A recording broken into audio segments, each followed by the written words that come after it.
Shalom. Esta semana estaremos analizando la quinta aliyá de la palabra de la Parashá Shoftim, jueces, la cual se encuentra en Devarim 18:14 al 19:13. Comenzamos con una pregunta: ¿qué sostiene a una nación cuando el poder tienta al líder y la incertidumbre tienta al pueblo?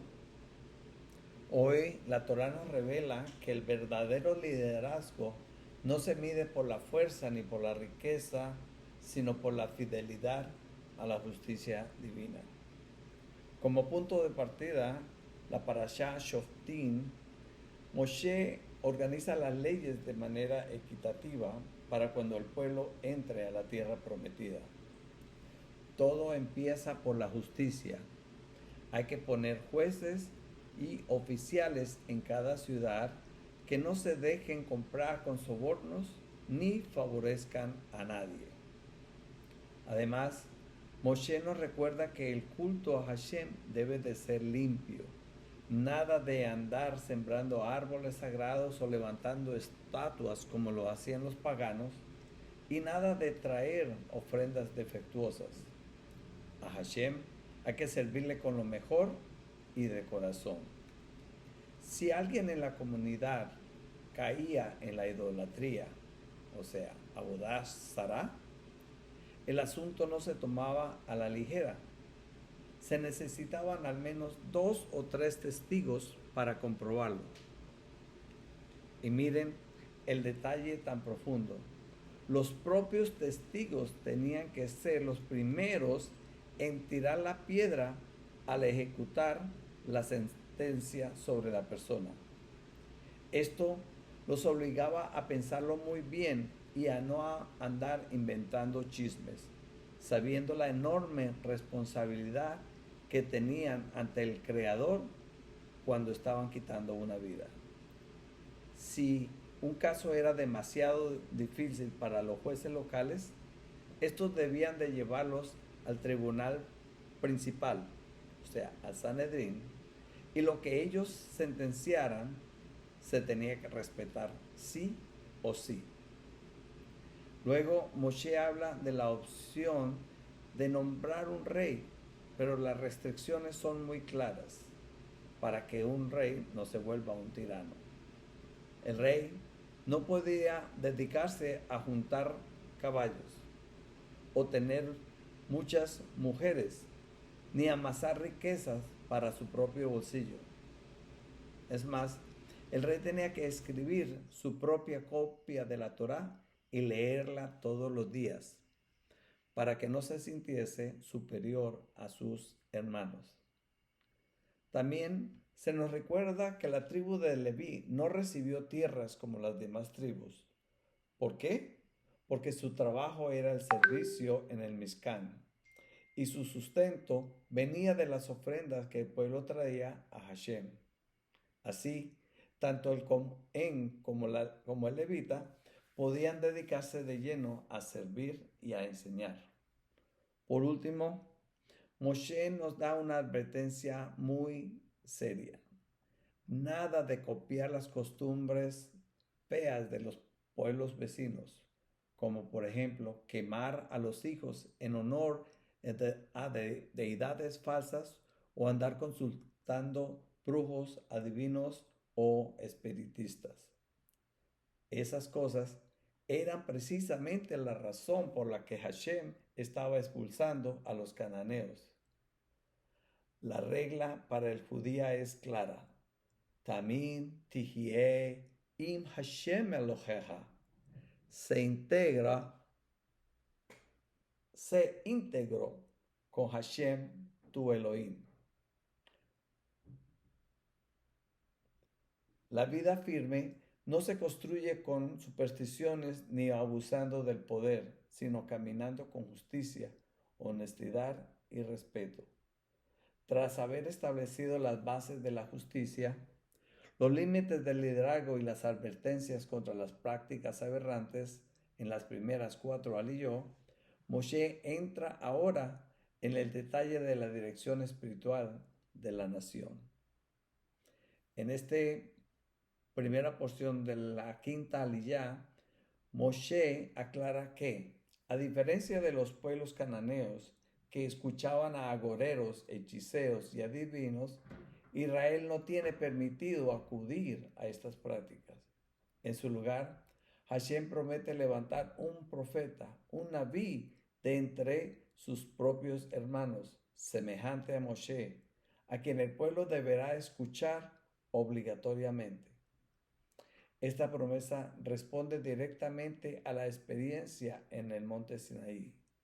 En ese momento, al escuchar la voz divina, la gente sintió tanto temor que le pidió a Moshe servir de intermediario entre ellos y el Eterno para no morir. Hashem aprueba esta petición y establece que la guía para la nación vendrá siempre a través de la profecía auténtica y la Torá, no de la adivinación o de la magia. Ahora, ¿por qué la gente busca al adivino o a la imagen de un ídolo en lugar de escuchar al profeta de Hashem? La respuesta es que en el fondo la primera causa de la idolatría nace de un sentimiento de rebeldía. Al conocer la Torá, la persona no rectificada se siente restringida para hacer su propia voluntad. Entonces, prefiere buscar un ídolo mudo o una deidad creada a su medida. En su mente, le hace preguntas a la estatua, pero ella misma se da las respuestas que quiere oír sin que nadie lo contradiga. Si algo sale mal, puede culpar al ídolo sin sentir remordimiento ni tener que hacer teshuvá, algo que la Torá jamás permitiría. Debemos reflexionar sobre la unidad de Hashem y las invenciones humanas. La Torá nos exige reconocer la unidad absoluta de Hashem, que es un creador único, sin divisiones, sin intermediarios divinos y sin forma humana. Sin embargo, a lo largo de la historia, muchos han preferido la comodidad de crear teologías a su medida antes que asumir la disciplina de los preceptos del Eterno. Para quien busca sinceramente la verdad, vale la pena hacerse esta pregunta. ¿Qué sucedió alrededor del año 325 con el emperador Constantino? Cuando el imperio cambió la fuerza militar por un sistema teológico como la Trinidad y la deificación de un hombre para controlar las conciencias. El profeta verdadero nos llama siempre a la verdad única de Hashem. Las teologías creadas por los hombres buscan complacencia del ego. El profeta auténtico no viene a adularnos ni a decirnos lo que queremos oír, sino a confrontarnos para que mejoremos como seres humanos. Acudir a las supersticiones o doctrinas que justifican la desobediencia de la Torá es buscar una fe a nuestra propia conveniencia. La verdadera madurez espiritual exige renunciar a la autocomplacencia y someter nuestra voluntad a la instrucción divina que nos transforma y nos eleva. La verdad de un pueblo se sostiene escuchando la voz de la Torá, protegiendo la vida inocente y construyendo caminos claros para la justicia y la restauración. La Torá establece un límite muy claro contra el fraude y la manipulación espiritual.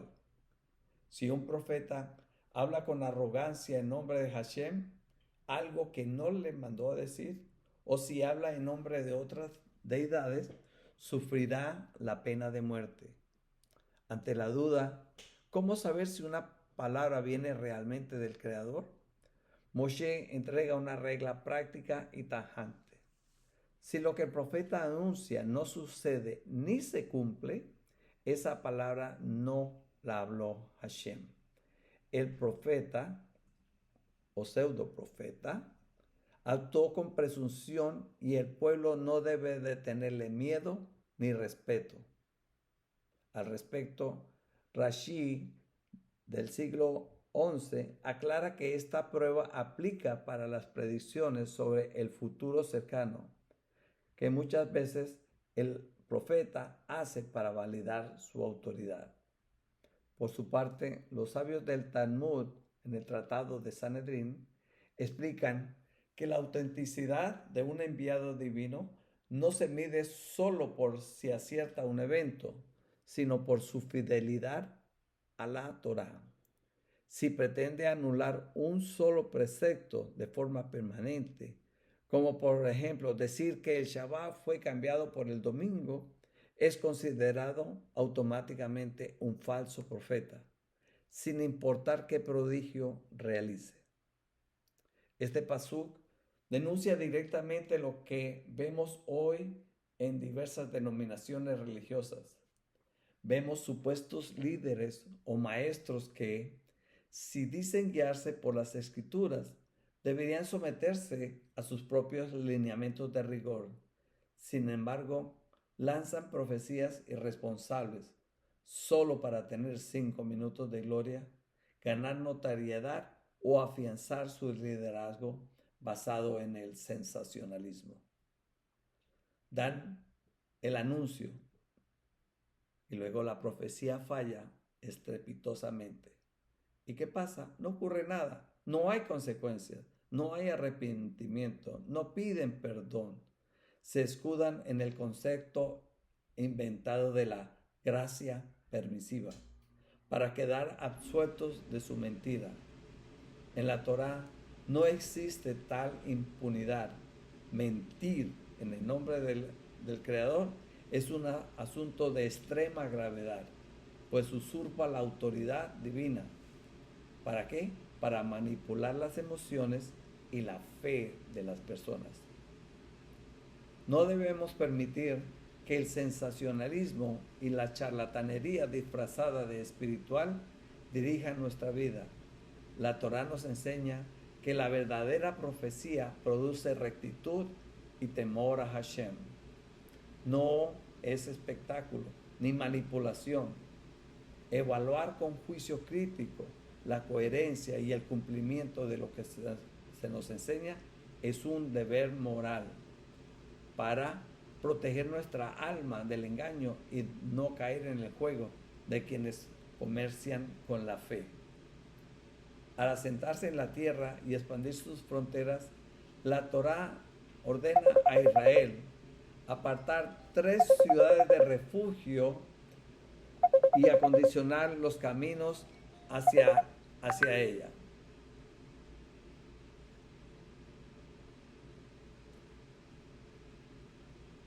Su función es resguardar al homicida involuntario, aquel que quita la vida sin intervención ni odio previo, como cuando el hierro de un hacha se desprende del mango y golpea mortalmente a su compañero para que no muera a manos del vengador de la sangre, el Goel Hadam. Antes de ser juzgado, en el pensamiento de la Torá, nada ocurre por pura casualidad. Cuando alguien provoca una muerte accidental, la ley divina no lo considera un criminal malvado, pero tampoco un inocente absoluto. El descuido físico revela una falla espiritual conocida como Hesad Hada'at, o sea, desconexión de la conciencia. Quien maneja una herramienta peligrosa o realiza una tarea de riesgo tiene el deber moral de actuar en alerta máxima. Si el hierro del hacha se salió, fue porque la persona actuó en piloto automático, sin revisar su herramienta, sin fijarse quién estaba a su alrededor. Al respecto, el Talmud en el Tratado Makot 10b enseña un principio tajante. Hashem no permite que una tragedia así ocurra a través de las manos de alguien cuya atención y sensibilidad espiritual están completamente despiertas. Ahora, sobre la geografía de las ciudades y los levitas en la Transjordania, Rabí Esforno, sabio del siglo XVI, señala un detalle impactante. Aunque la población antes del cruce del Jordán, o sea, las 2,5 tribus, eran mucho menor, Moshe tuvo que asignar allí 3 ciudades, la misma cantidad para las 9,5 tribus en Canaán. ¿Por qué? Porque en esa región fronteriza los conflictos eran más frecuentes y la gente vivía con menor cuidado espiritual. Esto nos revela algo trascendental.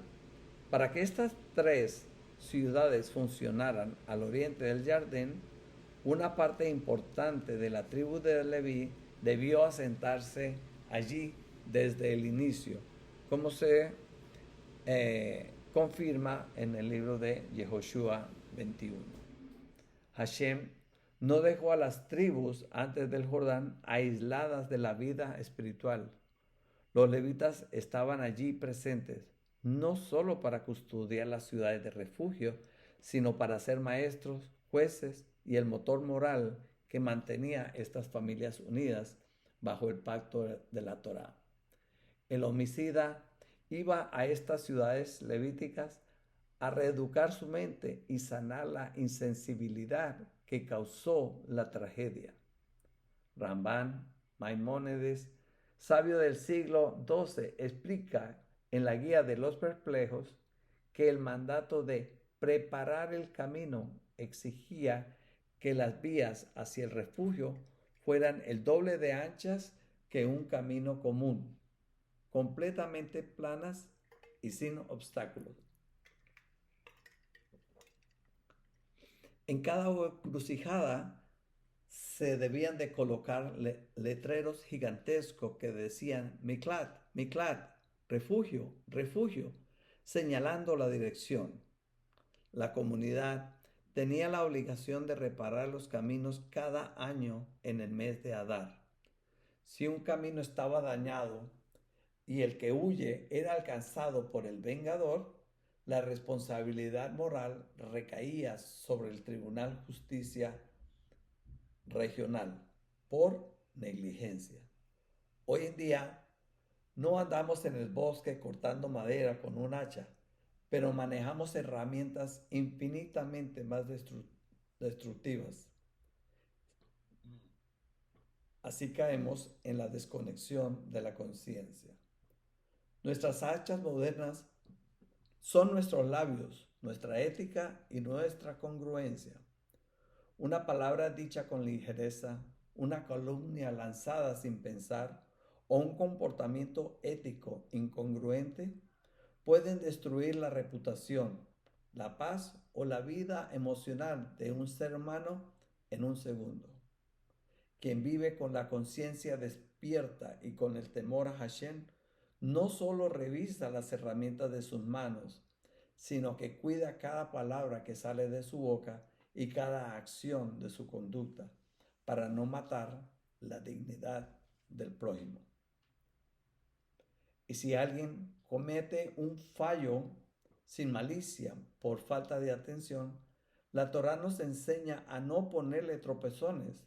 Nuestra obligación comunitaria es construir caminos despejados, brindar espacios de rectificación donde la persona pueda restaurar su fuerza almática, asumir su responsabilidad y reconstruir su vida en santidad. Sobre el homicida intencional, la Torá establece el contraste inequívoco frente al accidente. Si un hombre odia a su prójimo, lo acecha, se levanta contra él, lo hiere de muerte deliberadamente y luego huye a una de las ciudades de refugio, la ley de protección no aplica para él. Los ancianos de una ciudad deben enviar a buscarlo, sacarlo del refugio y entregarlo en manos del vengador para que muera. Moshe enfatiza la orden: no lo compadecerás, erradicarás de Israel la culpa de la sangre inocente para que te vaya bien. Al respecto, Rashi, sabio del siglo XI, explica que la ciudad refugio servía como un resguardo temporal, mientras el tribunal local o el Sanedrín investigaba los hechos. Sin embargo, una vez demostrado el odio previo, el siná, y la premeditación, la ciudad de refugio dejaba de ser un escudo. Rabbi Sforno, exegeta del siglo XVI, destaca que el homicida intencional pretendía distorsionar la ley divina, usando un espacio sagrado como escondite para su perversidad. Este principio se ilustra de manera contundente en la historia del general Joab ben Zeruyah. Esto está en Primera de Reyes 2:28 al 34. Al saberse culpable por derramar sangre inocente en tiempos de paz, Joab corrió al Mizcán y se aferró a los cuernos del altar, pensando que la santidad del refugio lo protegería. Sin embargo, el rey Shlomo aplicó la Torá con rigor, Shemot 21:14, enseñándoles que ni el altar de Hashem ni las ciudades de refugio pueden ser usados como guarida para la perversidad consciente. Hoy en día vemos este mismo patrón en quienes utilizan las enseñanzas de la Torá o la religión para lucrarse, manipular y abusar de seguidores incautos. Pretenden utilizar la fe como un altar para volverse intocables, escudándose en discursos de santidad o exigiendo un perdón ciego para que nadie examine sus abusos. Aunque no tengamos pena capital y a veces la justicia humana parezca lenta, la justicia divina es ineludible. El Creador ve la premeditación y la frialdad de quien utiliza su palabra como mercancía o herramienta de opresión.